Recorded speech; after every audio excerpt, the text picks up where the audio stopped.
It is the second day of Eid. The Qur'an that was open every night in Ramadan is back on the shelf. The phone that was barely touched in the last 10 nights is back in your hand from the moment you wake up. The Fajr that felt effortless for 30 days is suddenly impossible again. And the person who was making dua with tears in Tahajjud 2 weeks ago is already back to the version of themselves they were before the month started. You know this feeling because you have lived it. Not once every year. And the worst part is not even the crash. It is the specific guilt of watching yourself become that person again, knowing exactly what you just had and feeling completely unable to hold on to it. This video is not going to make you feel guilty about the crash. It is going to explain exactly why it happens, what the scholars said about it, and what you do about it right now before it goes any further. Because the window between Eid and the crash is the most important window of your entire Islamic year, and most Muslims do not even know it exists. The first thing most Muslims say after the post-Ramadan crash is Shaytan is back. And they are right. The Prophet, peace be upon him, said, when the month of Ramadan starts, the gates of heaven are opened, the gates of hellfire are closed, and the devils are chained. Recorded in Sahih al-Bukhari, hadith number 1899, and Sahih Muslim, hadith number 1079, agreed upon by both Imams. But here is the part nobody talks about. Shaitan being chained removes the external pressure. It does not remove the internal one. Everything you struggled with in Ramadan, the pull toward your phone, the difficulty with Fajr, the short attention span in Salah, your nafs was still there generating all of that throughout the entire month. Ramadan suppressed the external attack. It never eliminated the internal one. So when Eid arrives and Shaitan returns, he does not build new pathways in you. He walks back through the ones you never fully closed.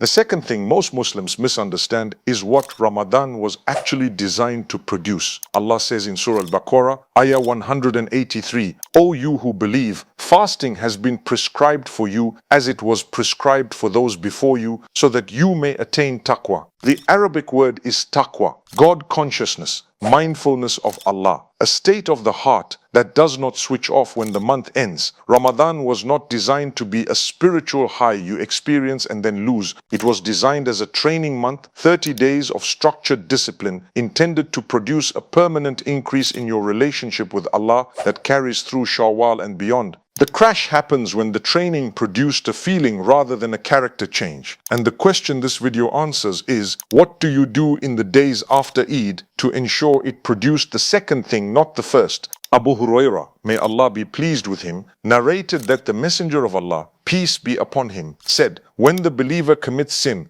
a black spot appears on his heart. If he repents and gives up that sin and seeks forgiveness, his heart will be polished. But if the sin increases, the black spot increases. That is the ran that Allah mentions in His book. No, but on their hearts is the ran, because of what they were earning. Recorded in Sunan Ibn Majah, hadith number 4244, and also in Sunan al-Tirmidhi, hadith number 3334, where Imam al-Tirmidhi graded it as Hasan Sahih. Ramadan polishes the heart. 30 days of fasting, Qur'an, Dhikr, Salah, staying away from sins, the heart exits Ramadan at a level of clarity it has not had for the entire year. Then Eid arrives, the old environment returns, old habits reactivate, and the heart that left Ramadan polished begins to accumulate spots again. Not all at once, not dramatically, gradually, invisibly, the way the heart always moves. This is not failure. This is what the Prophet, peace be upon him, described as the nature of the heart. The heart fluctuates. It always has. What determines whether the post-Ramadan fluctuation is a small dip or a complete crash is what you do in the first 14 days of Shawwal.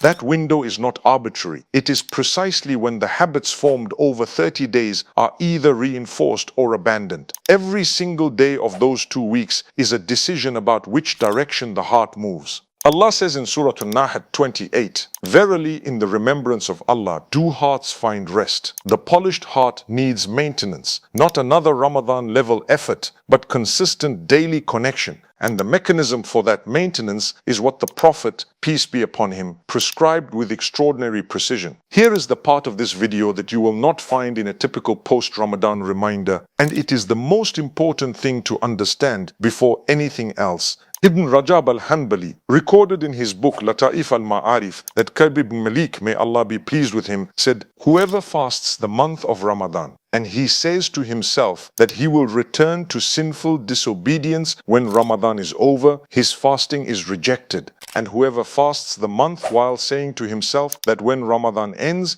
he will not disobey Allah, this person will enter Jannah without questioning or debate. Read that slowly. Ka'b ibn Malik, may Allah be pleased with him, a companion of the Prophet, peace be upon him, is not talking about people who plan to sin after Ramadan consciously. He is talking about people who somewhere beneath the surface of their worship, in the quiet underneath all the Taraweeh and the Qur'an and the Dua, already know that things will go back to how they were. They are worshipping sincerely on the surface, but the internal resolve to permanently change something never actually formed. This is not a verdict on anyone watching this video, it is a mirror. Because the fact that you are watching this at all, that you care enough about the crash to understand it, is itself a sign that your heart has not closed. But the question Ka'b ibn Malik, may Allah be pleased with him, forces you to sit with is this. When Ramadan was happening, was there a specific thing you resolved to permanently change, not generally be better? A specific resolution. And is that resolution still in place right now after Eid?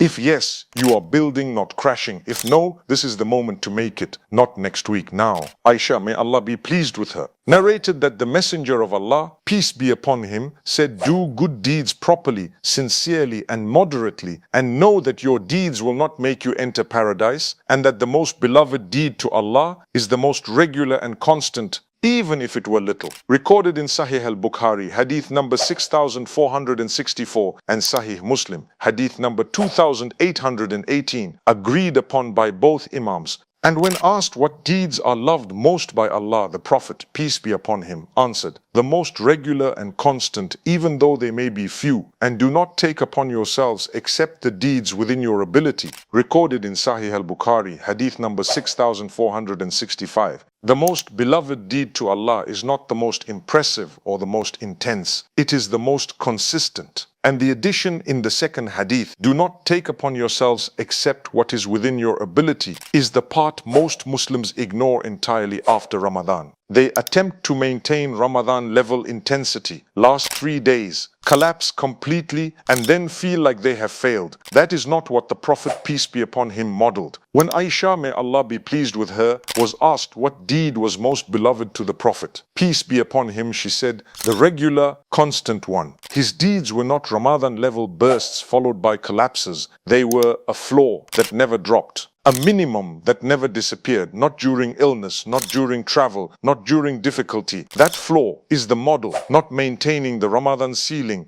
building a minimum that never collapses. Comment one thing you did in Ramadan that you want to carry forward. One deed, no matter how small. Decide here, not later. Abu Ayyub al-Ansari, may Allah be pleased with him, narrated that the Messenger of Allah, peace be upon him, said, whoever fasts the month of Ramadan and then follows it with 6 fasts of Shawwal, it would be as if he fasted the entire year. Recorded in Sahih Muslim, hadith number 1164. Most Muslims know this hadith as a reward calculation. Imam Ibn Huzaymah explained the mathematics. One good deed is multiplied by 10. 30 days of Ramadan equals 300 days of reward. 6 days of Shawwal equals 60. 360 days, a complete year's worth of fasting reward from 36 days. That is the mathematical reality. But the deeper point is behavioral, not mathematical. The 6 fasts of Shawwal are not primarily a reward multiplication. They are a bridge. The Prophet's, peace be upon him, prescribed mechanism for ensuring that Ramadan does not end abruptly. They keep the discipline of fasting alive in the body and the schedule for 6 more days after Eid. So the transition out of Ramadan is gradual rather than a cliff-edge drop into complete abandonment. When you fast the 6 days of Shawwal, you are not just earning a year's worth of reward, you are actively resisting the crash using the exact tool the Prophet, peace be upon him, put in place for this precise purpose. Do not wait until the last week of Shawwal. Start within the first 10 days after Eid while the habit of fasting is still fresh in your body. The earlier you begin, the more the bridge does what it was designed to do. 4 commitments, not aspirations, commitments, made now before this video ends. First, protect the 5 prayers. The Prophet, peace be upon him, said the first deed a person is accountable for on the day of judgment is the Salah, recorded in Sunan al-Tirmidhi, hadith number 413, graded Hasan Sahih. If nothing else carries forward from Ramadan, the 5 prayers carry forward on time, every day. This is not negotiable and it is not aspirational. It is the absolute floor below which nothing goes. Second, keep 1 page of Qur'an daily, not 1 juz, 1 page. The most beloved deed to Allah is the most regular and constant, even if little. Sahih al-Bukhari, 6464. 1 page daily, maintained for 11 months, produces more consistent heart polishing than a Ramadan level recitation that collapses by the 2nd week of Shawwal and never recovers. Small and consistent defeats large and abandoned every single time. Third, fast the 6 days of Shawwal. Begin in the first 10 days after Eid. Use them as the bridge they were designed to be, not only for the reward of a full year of fasting, but for keeping the discipline of Ramadan alive in your body and schedule while the month is still close enough to feel real. Fourth, make istighfar every morning. The heart that exits Ramadan polished will encounter sin in Shawwal. The question is not whether, it is when. And the hadith in Ibn Majah 4244 makes it clear.